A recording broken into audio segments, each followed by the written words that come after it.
Okay, let's talk pulleys. Pulleys here, and we get a lot of questions about Yeah, apparently there's been some confusion recently on what pulleys do and why you run different sizes. So let's talk about these pulleys in reference to this different stages of tuning. So if you want to flash your car with a B8 3.0T or B8.5 or whatever variation of that, uh, the first stage is referred to as stage zero.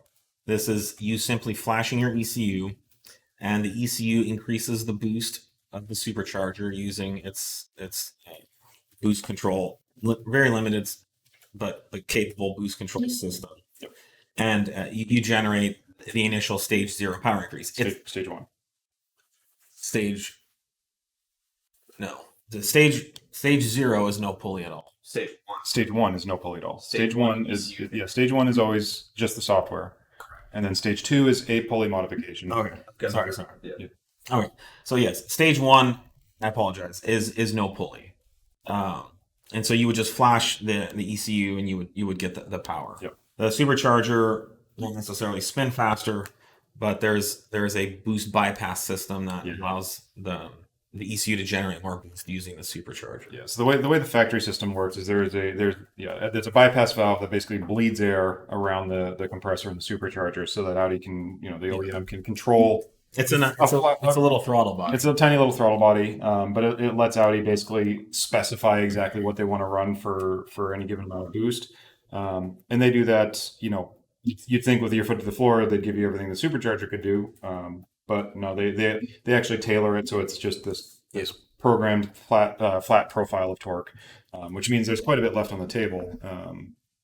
If you were to keep that shut just from a stock pulley standpoint. And we advertise all these power increases on our website, so feel free to look there if you have specific questions about that.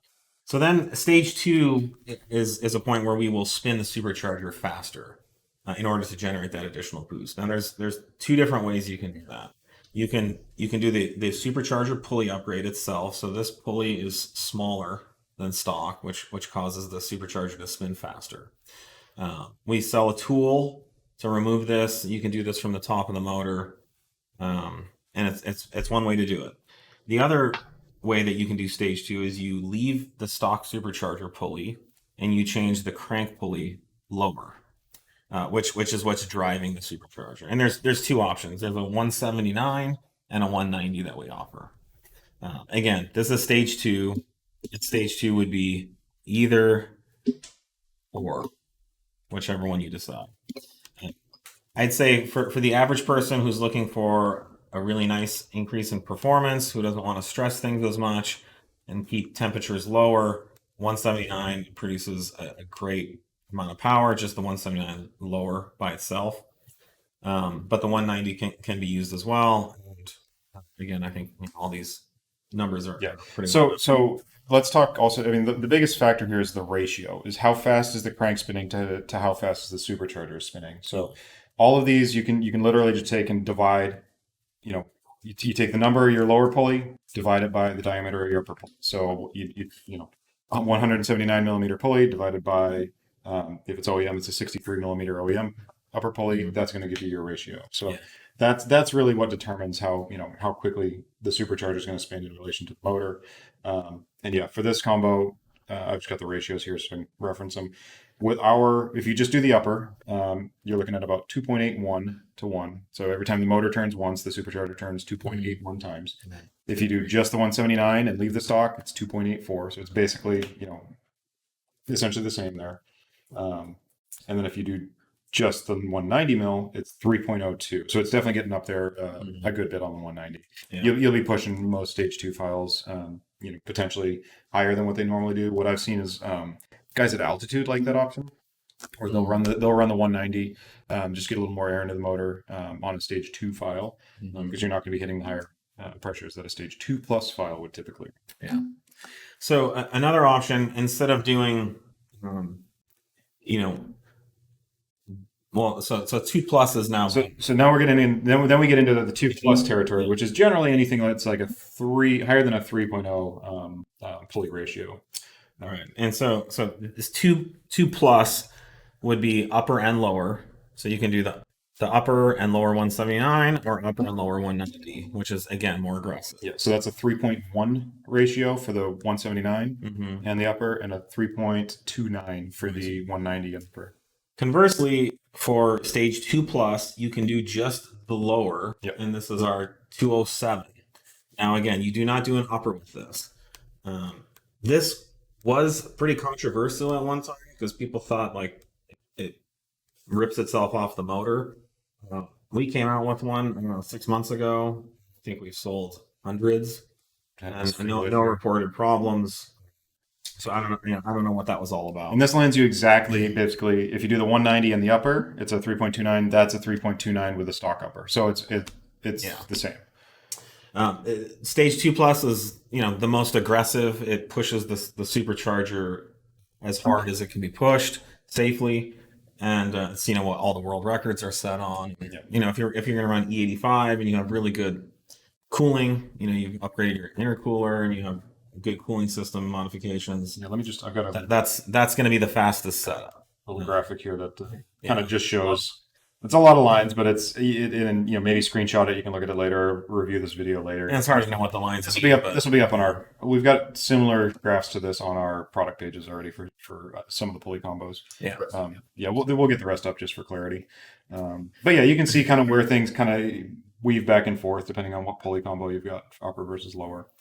Yes, I mean there's some advantages. The lowers are it's a different installation than the upper, and then in a lot of cases these 3.0 T motors, the factory crank pulleys. Actually, where'd that one go?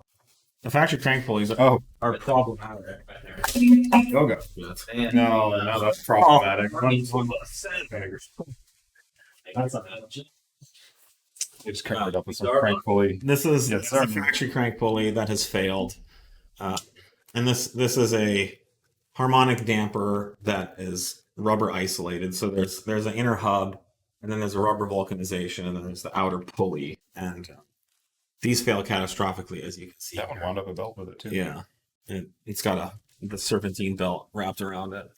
So by changing out the problematic factory pulley, thank you. These aluminum ones don't fail. There's nothing to break. There's nothing to fail.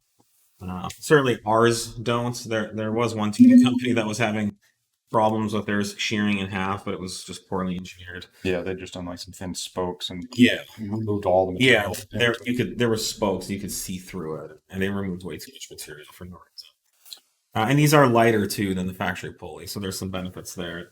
Sometimes it's funny. Sometimes customers have concerns with losing the harmonic balancer function. We have seen no issues with that in years and years.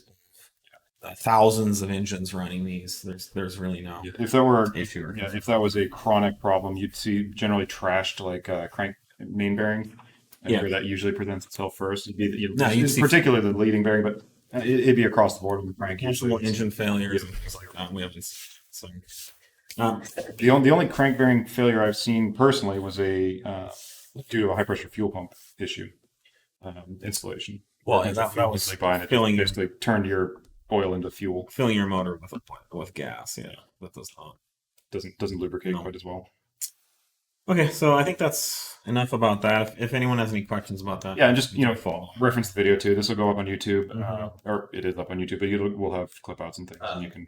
I have one question from customers. They want to know: is there a measurable game between smallest and lightest combo versus the one huge pulley? So basically, inertial differences. That's so tough to suss out on these. It's marginal. Yeah, it'd be super marginal, and I mean, in this industry, good luck getting that kind of A/B testing that's accurate enough to measure the rotational, force difference that you're going to see on ramp up with isolating all of the other variables, so all of your environmental conditions. And they also want to know if there's any power differences between 57.779 and just doing a 207. Like, would they see any difference between? I mean, that's basically the same as going if you went 57.1 in the 190 versus the 207. So I've said on here a lot, I prefer the smaller pulleys, but it really depends, that being the 179 and then the upper or just the 190. I mean, it depends what you're going to be doing with the thing. I prefer the smaller pulleys because my preferred driving events are road course stuff. So, you're in high gear, high RPM, high load stuff a lot more. Whereas some guys are out just, they want to have all the torque down low. They want to be able to, just blast an on ramp or two here and there. Where you can run a bigger pulley ratio and maybe you're not dealing with as much heat soak. So, because the faster you spin the supercharger, the more heat you're going to make. So, Yeah, I mean, bigger pulley ratio is not always better. It's not always going to result in the most power or acceleration. So but we understand there's different driving styles too. So that's why we give you guys options. There are, and none of these parts are terribly expensive. So it stands to reason. I mean, tuning B8s is not that expensive. You could max out and have the highest, stage 2 plus car for a paltry sum of money compared to some of the other stuff out there. Yeah. But you could spend an extra $1,000 on some of these parts and install them and go do your own. And you can always resell the stuff if you find a combo that works for you. You just resell what doesn't. Yeah. But yeah, I don't think we have any like strict recommendations based on the pretty big number of variables that are out there. Yeah, it comes down to driving style and kind of what you're using the car for. That's going to be the most optimal. Yeah. But don't think bigger is always better. It's not. One thing to note there is the chart is so tight that yeah, they're overlapping. There's overlapping because some of the combos are literally like on top of each other. So we'll have more ratio information up because apparently some people have been asking about it recently. So yeah, we'll get more data or more info up. It's literally just divide the lower by the upper, and that's going to be your ratio. It's a linear, it's just a simple ratio. So multiply that by your RPM. There's a supercharger speed.